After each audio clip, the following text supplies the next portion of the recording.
நல்லா துணி எல்லாமே நல்லா இருக்குது. நம்மளுக்கு கஸ்டமர் சர்வீஸ், அவங்க சர்வீஸ் நல்லாயிருக்கு.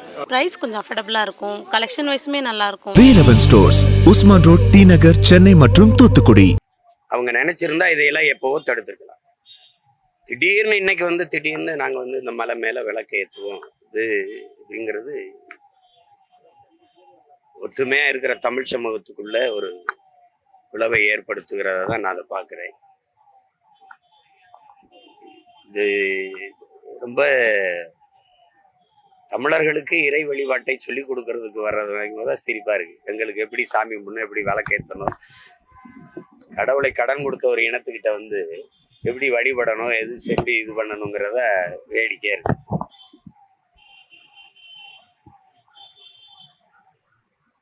ஆனால் எல்லாத்தையும் அமைதியா பார்த்து கொண்டிருக்கிற என் மக்கள் தேர்தலில் அவர்களுக்கு எல்லாருக்கும் ஒரு பாடம் புகட்டுவார்கள். இதை வந்து சாதி மத மோதல்களை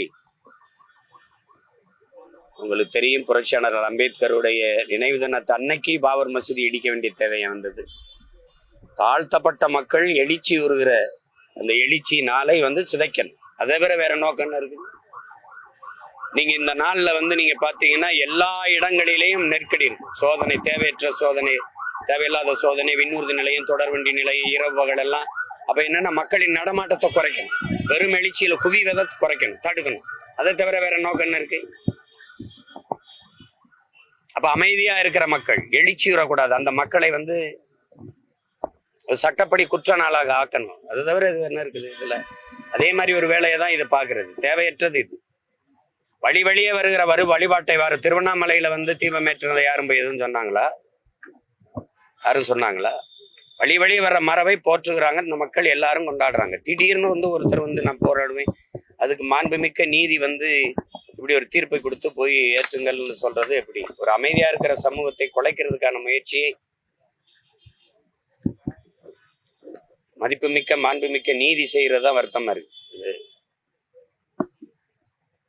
ஆனாலும் என் மக்கள் அதையெல்லாம் கடந்து தங்களுடைய பன்னெடுங்காலமா ஒருதாய் பிள்ளைகளா வாழ்ந்து வருகிற அந்த உயர்ந்த உறவு முறையை கடைபிடிப்பார்கள். அது தமிழ்நாட்டுல வந்து இந்த பிளவு, இந்த சிதைவு ஏற்படுத்துவது வந்து சாத்தியம் இல்லை.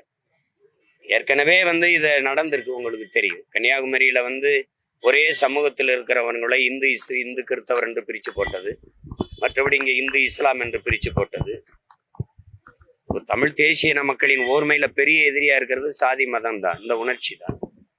அப்ப அதை வீழ்த்தி மேலெழ வேண்டிய தேவை புரட்சியாளர் அண்ணல் அம்பேத்கரில் வந்து தமிழ் பிள்ளைகள் ஒவ்வொருவரும் உறுதி இருக்க வேண்டிய ஒரு தேவை உருவாகி இருக்குன்னு தான் நான் நினைக்கிறேன்.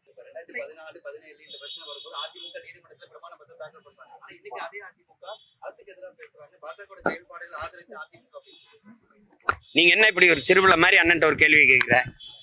கூட்டணி வச்சுட்டு அப்புறம் ஏத்து பேசுவியா? நீ எந்த தர்மத்தை விடவும் கூட்டணி தர்மம் பெருசுன்னு உனக்கு தெரியாதா? கொள்கையாவது ஏதாவது பேசிருக்காது. நீ கொள்கைன்னா என்னன்னு சொல்லு. கொள்கைன்னா என்னன்னு சொல்லு. அவரே சொல்றாரு 10 நாளைக்கு முன்னாடி, திராவிடத்தின் உண்மையான வாரிசு நாங்க தான்ட்டு. இதான் திராவிடம்? தீபம் ஏத்துறதுக்கு சிரிக்காத நீ. இதெல்லாம் ஒரு சிரிச்சுட்டு போ, அங்கிட்ட எல்லாம் தெரிஞ்சுக்கிட்டேன்ற ஒரு கேள்வியை கேட்டுக்கிட்டு இருக்க. கூட்டணி வச்சுட்டு சொல்ல என்ன இப்படி எஜமா கோச்சுக்க மாட்டாப்லையா? சொல்லு. நீ என்ன ஈடி ரைடு வரணும்னு நினைக்கிறியா? இல்ல ஏதோ பிரச்சனை என்ன? யாருது?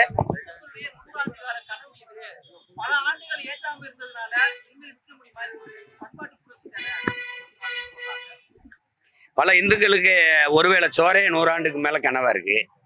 என்ன பண்ணலாம்? பாலு கலாத குழந்தை, கல்வி கேங்காத மாணன், வேலை கலையாத இளைஞன், இதுதான் என் கனவு இந்தியான்னா பகத்சிங். அடிமை இந்தியாவில் 79 ஆண்டு ஆயிடுச்சுன்னு அப்படியே இருக்கே.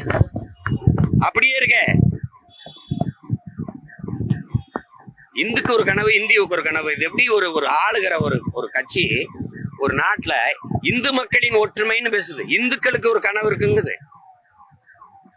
இந்திய மக்களின் ஒற்றுமைன்னு தான் பேசணும். நாட்டின் மிக உயர்ந்த இடத்துல இருக்க ஐயா உள்துறை அமைச்சர் அமித்ஷா வந்து சொல்றாரு, இது இந்து மக்களின் ஒற்றுமை, இந்து மக்களின் எழுச்சிங்கிறதுல ஒற்றுமைங்கிறதுல. அப்ப இந்திய மக்களின் ஒற்றுமை என்ன ஆகும்? எப்படி? அப்ப ஒரு மதத்துக்கு ஒரு கனவு இருக்கு. எப்படி எப்படி என்ன கனவு? விளக்கேத்துறது. பல வீடுல விளக்கு இல்லாம இருண்டு கிடக்குது. அமைதி பேரணி போறாங்க சென்னையில. அப்படின்னா பேராபத்து இருக்குன்னு அர்த்தம். ஆழ்கடலின் அமைதி எப்படி புயலா மாறுதோ தம்பி, இப்ப பேராபத்துன்னு அர்த்தம். புரியுதா? புயலுக்கு பின்னாடி அமைதி, இவங்க அமைதிக்கு பின்னாடி புயல். புரியுதா? வேற ஏதாவது கேள்பா? என்ன கேட்ட?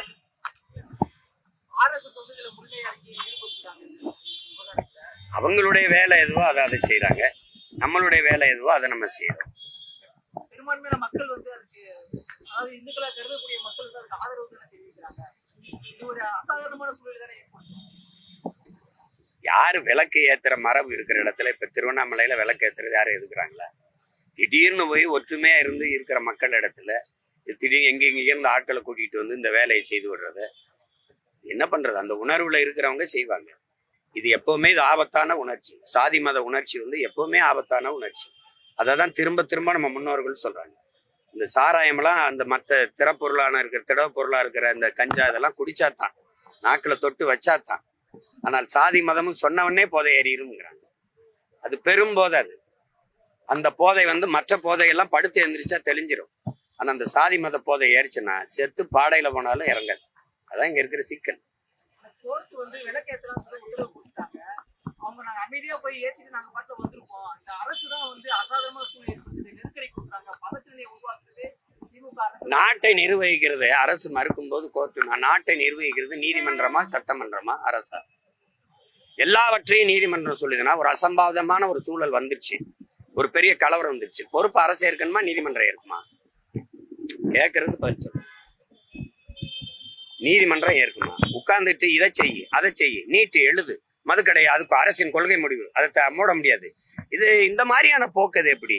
இந்த நாட்டை நிர்வகிக்கிறது சட்டமன்றம் பாராளுமன்றங்களா இல்ல நீதிமன்றமா? கேட்கறதுக்கு பதில் சொல்லு. நீதிபதிகளை நியமிக்கிறது யாரு? வானத்திலிருந்து இறங்கி வர்றாங்களா இந்த ஆட்சியாளர்கள் நியமிக்கிறாங்களா? யார் நியமிக்கிறது? நியமிக்கிற ஆட்சியாளர்களுக்காக பேசுவீங்களா கீழே இருக்கிற மக்களுக்காக பேசுறீங்களா? நீங்க நீதி எது? நீதி எது? நீதிங்கிறது எது? ஒரு சமத்துவத்தை, அமைதியை, நேர்மையை, உண்மையை நிலைநாட்டுவது. இருக்கிற அமைதியா இருக்கிற நாட்டுக்குள்ள குழப்பத்தை, ஒரு பிரச்சனையை உருவாக்குவதில்லை. திடீர்னு எங்க முருகன் மேல உங்களுக்கு என்ன பற்று வருது? திடீர்னு இத்தனை ஆண்டுகள் எங்க இருந்தீங்க?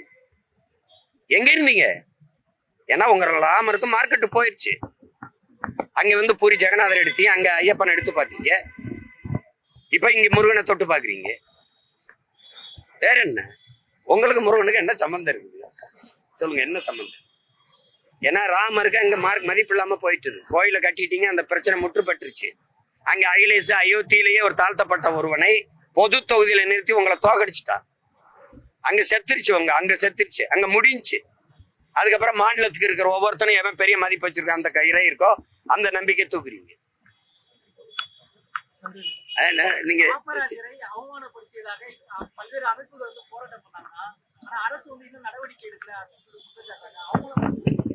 அரசுக்கு தெரியாம எப்படி? அரசு தானே 2 ஆயுதம் ஏந்திய 2 காவலரை அவருக்கு பாதுகாப்பு கொடுத்துருக்கிறது யாரு? காவலர்களுக்கு சம்பளம் கொடுத்து அவர் தேச விடுதலைக்கு போராடினாருன்னா, இல்ல நாட்டுல மிக முக்கியமான பதவியில் இருக்காருன்னா அவருக்கு பாதுகாப்பு கொடுத்துருக்கு. ஒரு வலையொலி நடத்துறவருக்கு யாரு காசுல எதுக்காக நீ ப்ரொடெக்ஷன் கொடுத்துருக்க, பாதுகாப்பு கொடுத்துருக்க? யாருக்காக கொடுத்துருக்க? யாருக்காக கொடுத்துருக்க? எல்லாரையும் இழிவுபடுத்தி பேச சொல்லி, உங்களுக்கு எதிரானவனை கருத்து பரப்ப சொல்லி, அசிங்கமா பேச சொல்லி, அவமதிக்க சொல்லி அதானே செஞ்சிட்டு இருக்காரு. சொல்லுங்க, நீ பாதுகாத்து வச்சிருக்க? இப்படி ஒருத்தனை பாதுகாத்து வச்சிருக்க. எத்தனை நாள் வச்சிருவ? எத்தனை நாள் வச்சிருவ? நீ எத்தனை நாள் வச்சிருவ? இன்னும் எத்தனை வருஷம்? இன்னொரு 50 வருஷம் இந்த ஆண்டற போறியா? எத்தனை வருஷம், எத்தனை நாள் வச்சிருவ நீ? எதுக்கு அவனுக்கு பாதுகாப்பு கொடுத்தா சொல்லு? எதுக்கு கொடுத்தா சொல்லு? என்ன உயிருக்கு? வாயை ஒழுங்கா வச்சுட்டு இருந்தா என்ன அச்சுறுத்தல் வருது? எதுக்கு அச்சுறுத்தல் வருது? எது வைப்ப? யார வைப்ப? யார வைப்ப? நீ யார வைப்ப? கருணாநிதி வைப்பியா? அண்ணாதுரை வைப்பியா? ராமசாமி வைப்பியா? இவன் ராமசாமி வைப்பியாயா? உனக்கு என்ன கேவலமா இருக்குது? காமராஜ், முத்துராமலிங்க தவிர என்ன சாதாரணமா உங்க வீட்டுல வந்து நாங்க கூலி வேலை பார்த்து டேய் உங்களுக்கெல்லாம் நக்கலா தெரியுது என்ன? ஜனநாயகவாதிகளா நாங்க வாழும் போது ஜனநாயகவாதிகளா இருக்க விட்டுறணும். புரியுதா?